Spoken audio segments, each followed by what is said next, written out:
I believe Michael Massey is going to have a big 2025. Why? I'll tell you in this edition of Locked On Royals.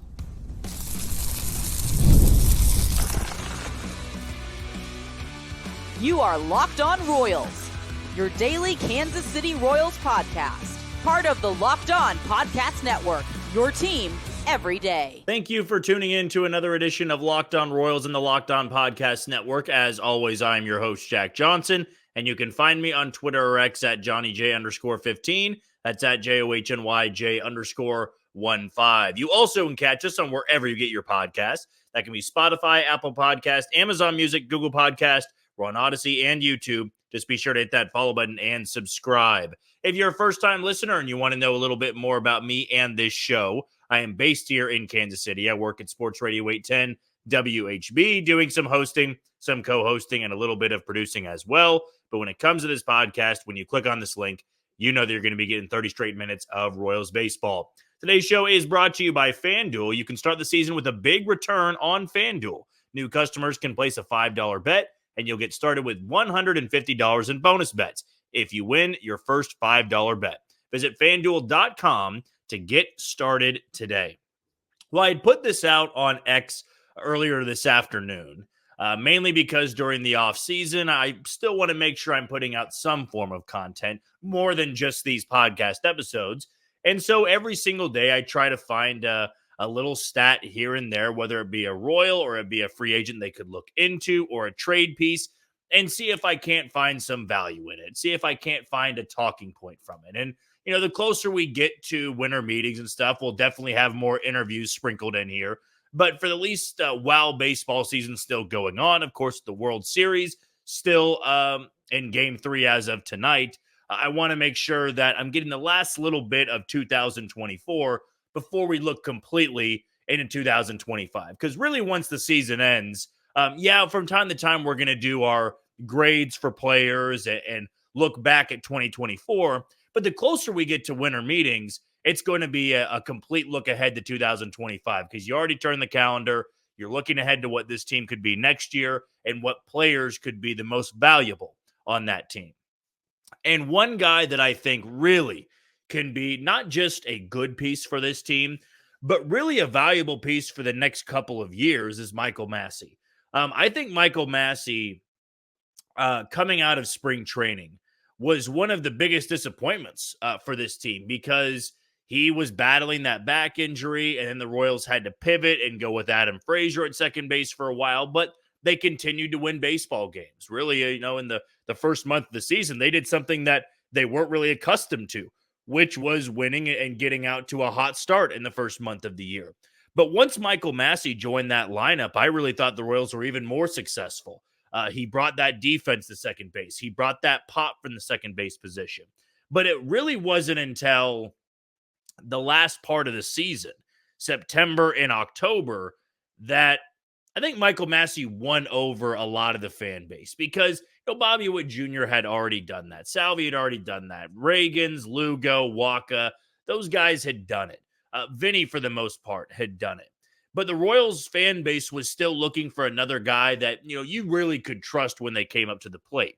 And I think because of those numbers in the postseason, because when you look at the last 162 games, the numbers speak for itself, Michael Massey is going to be a good piece for this team. And I think what's great about it is second base is not a high value position, right? You look across the league, there are some outliers, right? There was that 1 year Mookie Betts played second base, so he was definitely the outlier among second basemen. But Michael Massey really holds his own now. And I think you go back to 2023, early on in that year, Michael Massey was a black hole in that lineup. There was not much he was doing offensively, and his defense wasn't really good enough at that point where it mattered because the offense was so bad. And then you see this transformation really over the course of the second half when he got healthier. And yes, from time to time, he still dealt with that back injury. And that's a big part of his breakout in 2025 is if he can stay healthy, because that back injury was something that really lingered all season long. But when he was healthy, I think he gave you the numbers you were hoping for and a little bit more at the second base position. There were times, of course, that Michael Massey frustrated you with his defense, but He's in the 86th percentile in outs above average. His arm strength isn't very good, but it's perfect because he plays second base. So he's got the range at second base. He's got the relationship with Bobby Witt Jr., the comfortability with Bobby Witt Jr. working up the middle. And, in the postseason, he slashed 304, 360 with a 435 slug. Well, that's incredible for your second baseman and a guy that led off for the majority of that postseason. But I went back and looked at the last 162 games because he only had 100 games in 2024, yet was fourth on the team or tied with Vinny for WAR, F-WAR that is. He was third on the team in slugging behind Salvador Perez and Bobby Witt Jr. He finished above league average in WRC plus and OPS plus. So offensively, Michael Massey was there. And this is also a guy that doesn't walk at all. He's got a sub 5% walk rate. So you're really relying on that point of a guy that can drive in runs, that can have pop in his bat. Because not everybody can have a WRC plus or an OPS plus above 100 with a great walk rate, right? Sometimes you just have to do it in different ways. And Michael Massey's not really an on-base guy. His OBP was sub 300. That's not ideal, but still, he was driving in enough runs. He was putting the ball over the fence, kind of like he was in 2023. And so for those numbers over 162, his OPS was 739. He had 23 home runs, 74 RBIs, 55 extra base hits. So if Michael Massey, put those numbers together, you're talking about one of the more valuable guys in your lineup, maybe top three, depending on what you would do in free agency and maybe through trade. But you added the defense, and 23 home runs from the second base position. I know this is kind of cherry-picking stats here because the reality is Michael Massey didn't do it for a full 162. This is taking the end of 2023 and 2024. But young hitters, I think, need to find success probably by, the beginning of year two. I think if you find success at the beginning of year two, you start to build on what they could be. And for Michael Massey, it took him a little bit longer. It took him about, halfway through year number two for him to really hit his stride. But then we saw in 2024, I think, a very confident version of Michael Massey, and a Michael Massey that the organization believed he could be. Why he would be an opening day second baseman. Why he would be a guy you could hit third sometimes, or cleanup, or leadoff. Now, I said this on our podcast episode last week, one of them, that I think Michael Massey could really thrive in the 6-hole, right? You're not asking a lot of him at the leadoff spot because he's not an on-base guy. I don't want somebody hitting leadoff that's hitting, 259, 260 with a 294 OBP. I would like to see somebody at the top of the order that's got a 330, 340, maybe a 350 OBP. I know I've talked about Ha-Sung Kim before, and even though he might miss the first part of the season, the first month of the season, that's a guy that has a career 360 OBP at the top of the order. So that's what I'm looking for from the leadoff spot.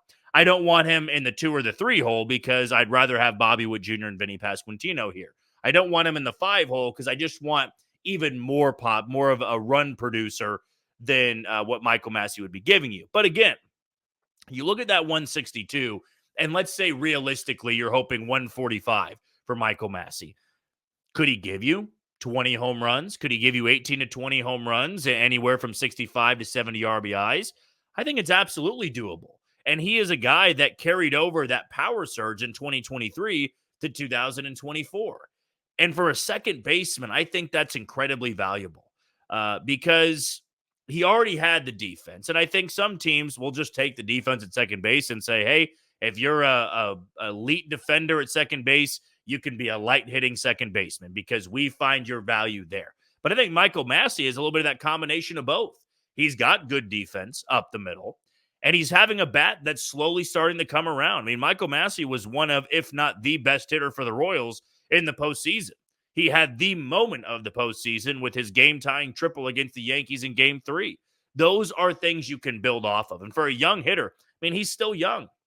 He's in his mid-20s. And I know there are some people that listen to this podcast, they're not really Michael Massey fans, but it's second base, right? If this was third base or this was shortstop, you might not be as thrilled. But if you can get above league average production offensively from a second baseman, that can really, really help your lineup. Now, what Michael Massey is going to need moving forward is simply just more protection, as a lot of these guys in the lineup need. They need more protection than just 2 or 3 guys in the lineup that can bail them out by driving in, 100 runs apiece. And that's exactly what Bobby Witt Jr., Vinny Pasquantino, and Salvador Perez did. I know Vinny got close to it, but the other two surpassed 100 RBIs on the season. You need to have more balance at the bottom of your order to make sure that Michael Massey can have that type of year. And I think right now I feel confident with guys like Bobby Witt Jr., Vinny Pasquantino, Salvador Perez, and now Michael Massey. I think I'm going to throw him in that conversation of those are the guys you build around in the lineup.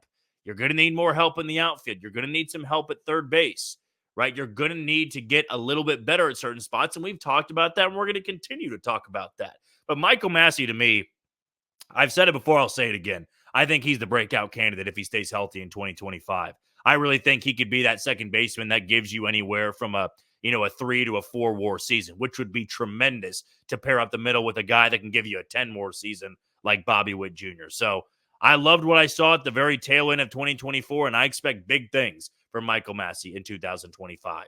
We'll take our first break of the show. When we come back, I read this article by Jim Bowden of the New York Times about some free agents and where the Royals fit in. Are some of these guys actually a fit for Kansas City? We'll go over that article next on Locked On Royals.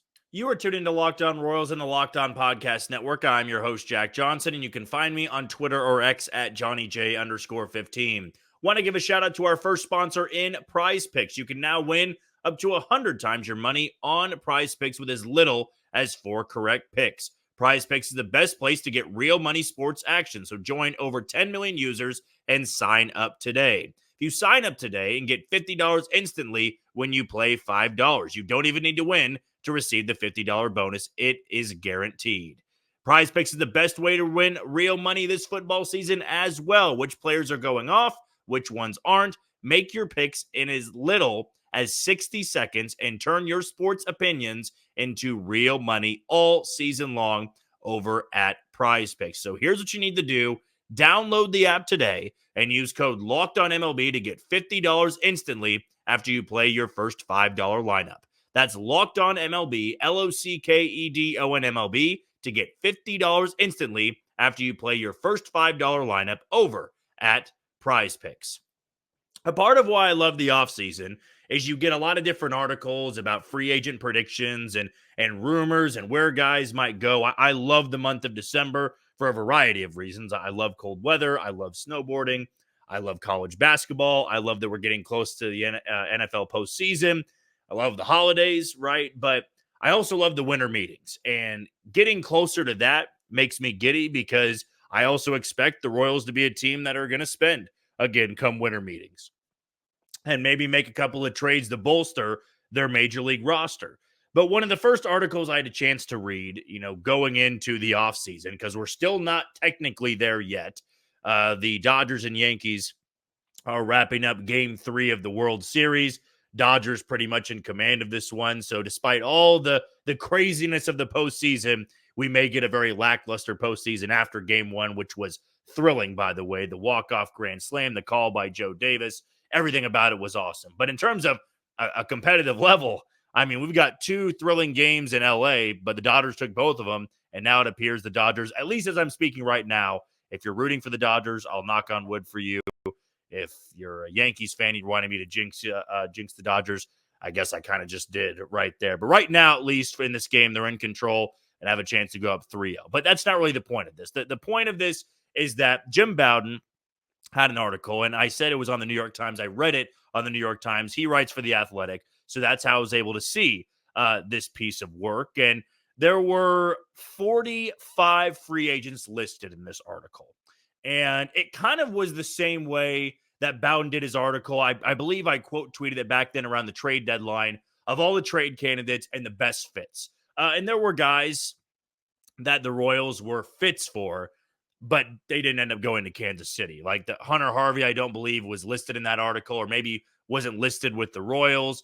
Lucas Erceg, I believe, was listed as a fit because I know that Bowden put a lot of bullpen arms as a potential fit for Kansas City. But now it's kind of turning the page, and the Royals are looking for different things other than bullpen arms. And so of these 45 free agents, it took me a while to get down to the first fit for the Royals. And that first fit was Michael Wacha.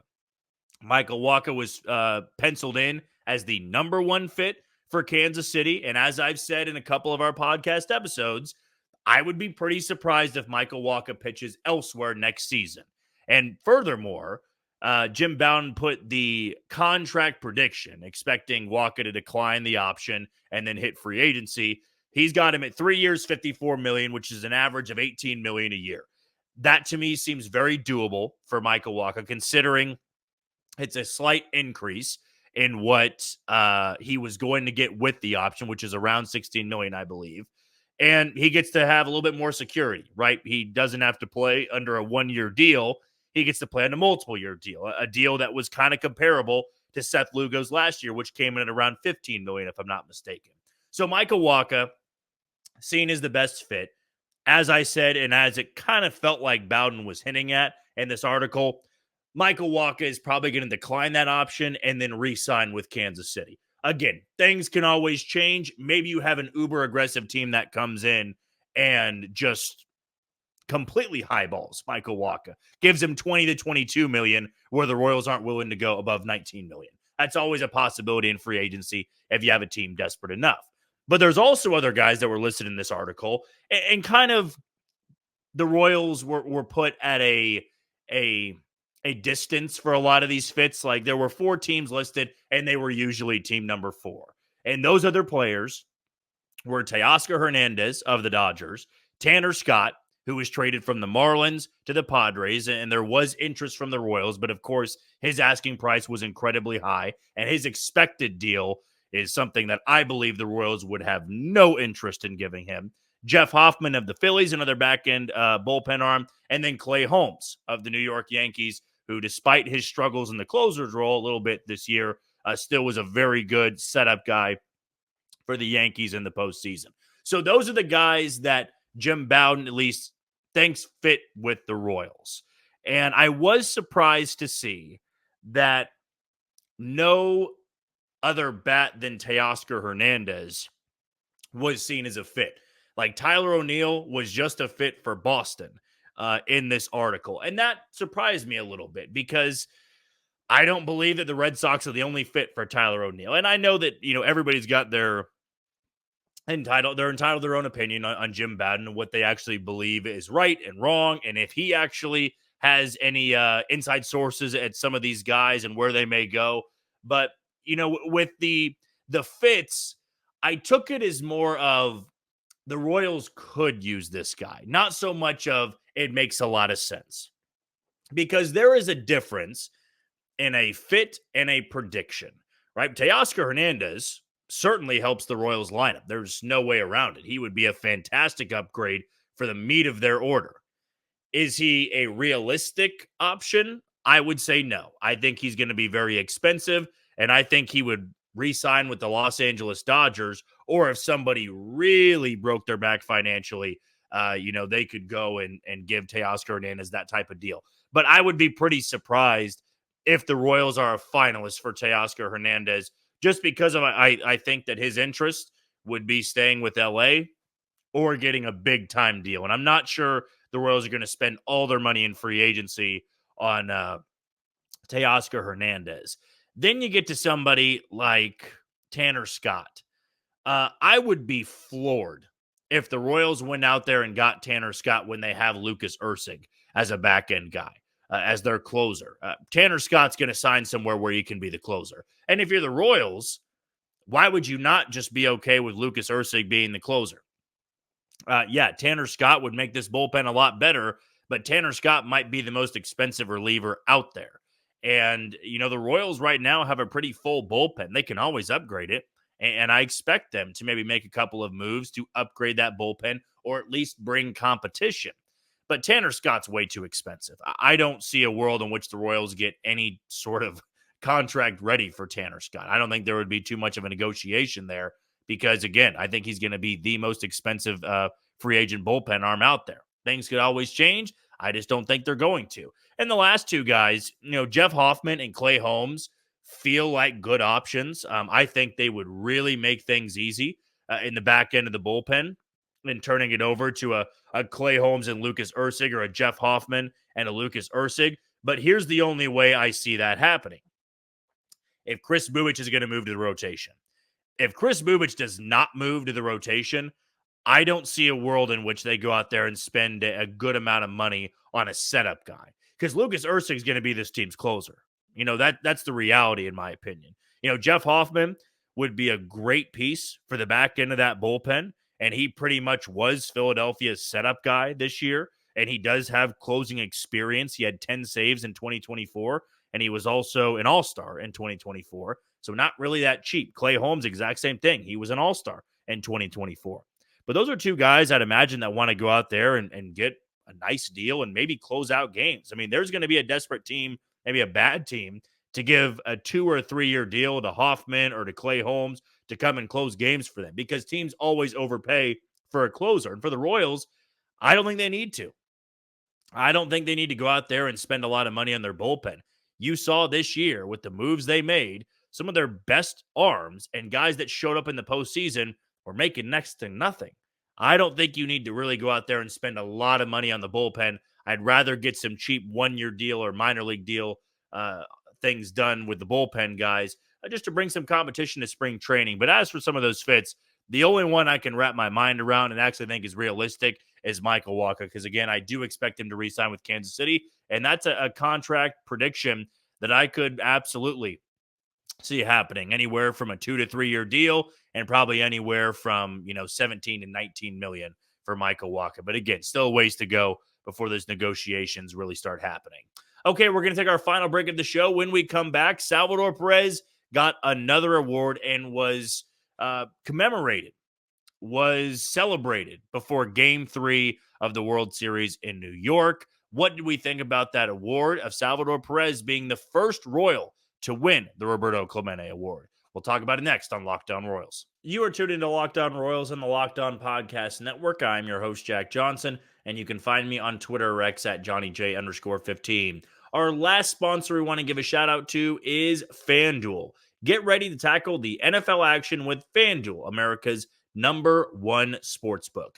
Because right now, new customers can bet $5 and get $150 in bonus bets if you win. The FanDuel Sportsbook app gives you everything you need to place live bets on the NFL all in one place. So when you get a hunch in the middle of the game, you can check out the latest stats, view live play-by-play, and so much more on the same page where you place your bets. Just visit FanDuel.com to join today. You'll get started with $150 in bonus bets if you win your first $5 bet. That's FanDuel.com. Never waste a hunch and make every moment more with FanDuel, an official sportsbook partner of the NFL. Now, looking ahead to Game 4, because Game 3 is almost wrapped up, my prediction will be that Shohei Ohtani drives in more than one run. Might be a Dodgers sweep, or might be the Yankees staying alive in the World Series race here. But that'll be one of my final predictions for postseason baseball on FanDuel. Well, it was a good morning, really, for all Kansas Cityans, and more importantly, Salvador Perez, as he was named for the first time ever in Royals history a winner of the Roberto Clemente Award, something that for a lot of baseball players is held in such high regard because of what it tells you about that player. It goes beyond them as a home run champion. It goes beyond being a multiple-time All-Star, a Gold Glove winner. It's an award that shows you who they are as a person, what they do for the community. And Salvador Perez is somebody that ever since he's been in Kansas City, he's just been such an icon for the Kansas City Royals, and so loved by everybody in baseball, by his teammates. And it's a shock that it took this long, for Salvador Perez to get this award. And yet it's another accolade that he can add to his storybook career. And for a guy that's trying to get to the Hall of Fame, that's needing every little bit of each award, this goes a long way in doing so, because what we've seen in getting somebody to Cooperstown, a lot of it comes down to, how that player was perceived by his peers, by his teammates, by his coaches. certainly you have to have the numbers. I mean, that goes without saying. You can't be a mediocre player and get into the Hall of Fame. But now you look at Salvador Perez and you start to add up everything that he's done in his big league career.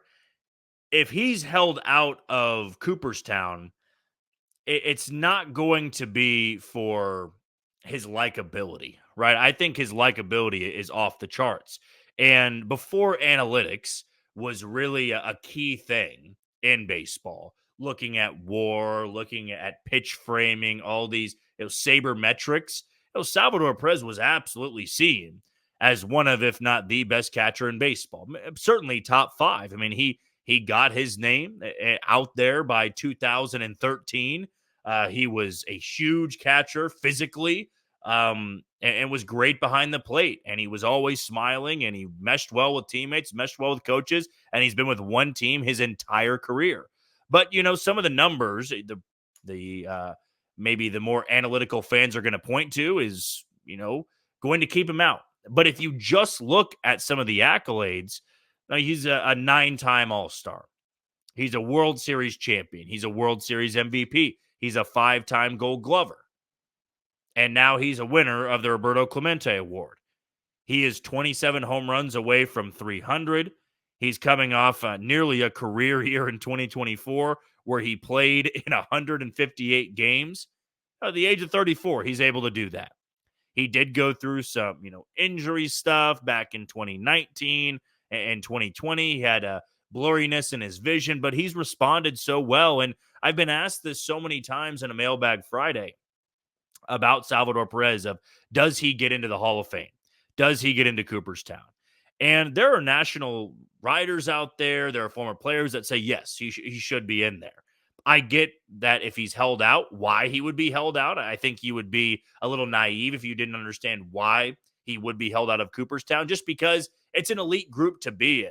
But you add another award like this, and even though it's not so much about being the player, it's what you do for the community. It's such a prestigious award. And again, he was honored before Game 3 of the World Series. It's just another notch for him. It's just another thing in the record books for such a storied career. And I look at him now at 34 years old. I'll be honest. I looked back, in 2021, even though he had that 48 home run season, I'm thinking to myself, how many more years is Salvador Perez going to give Kansas City this? And I said, it wouldn't shock me if he was maybe done by 2022, if he really starts to decline. And I do believe that when Salvador Perez tails off, he doesn't play well, it's going to be very noticeable for this lineup. Like, I don't think it's going to be a gradual decline. I mean, he hit 271 this year, which was his highest total since 2021. But he also, ran into 48 home runs that year and only had a 316 OBP. His 330 OBP this year was his highest mark since 2011, his rookie year, where he had a 361 OBP, but he only played in 39 games. So it was kind of Salvador Perez turning back the clock, drinking from the fountain of youth, and he just continues to be a marvel in baseball. He's not the best catcher in baseball anymore, but he's also 34 years old and having seasons where he drives in 104, he homers in the playoffs. The Royals gave him another opportunity to get back to October, and now he can finish out the rest of his career, hopefully playing for multiple playoff teams in Kansas City. And I think he will get very close to getting into Cooperstown. Like, if he doesn't get in, it's going to be by a very slim margin, at least in my opinion. It'll sound biased. I totally get that. But next year, if he's an all-star, he's now a 10-time all-star. And a lot of it, I do believe, is going to come down to catching Yadier Molina and comparing those two. Yadi was a 10-time all-star.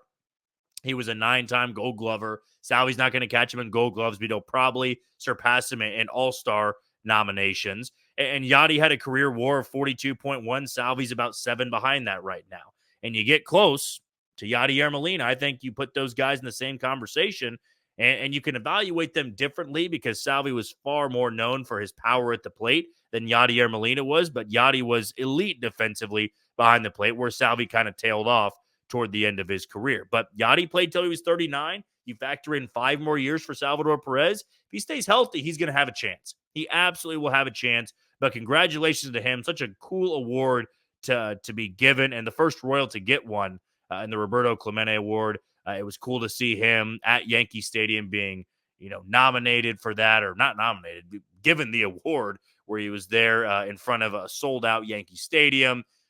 He was representing his country. He was representing the Royals very well.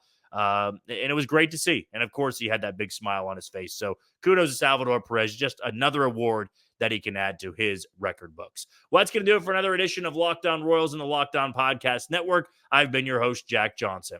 Thank you for making Locked On Royals your first listen today. For your second, find Locked On MLB as baseball guru Sully brings a daily blend of humor and baseball, keeping you updated on every aspect of the playoff picture. Find Locked On MLB on YouTube or wherever you listen to your podcast. Tomorrow, we're going to have a much earlier episode and probably take another look into some trade candidates going into the winter meetings. But until then, you take it easy, Kansas City.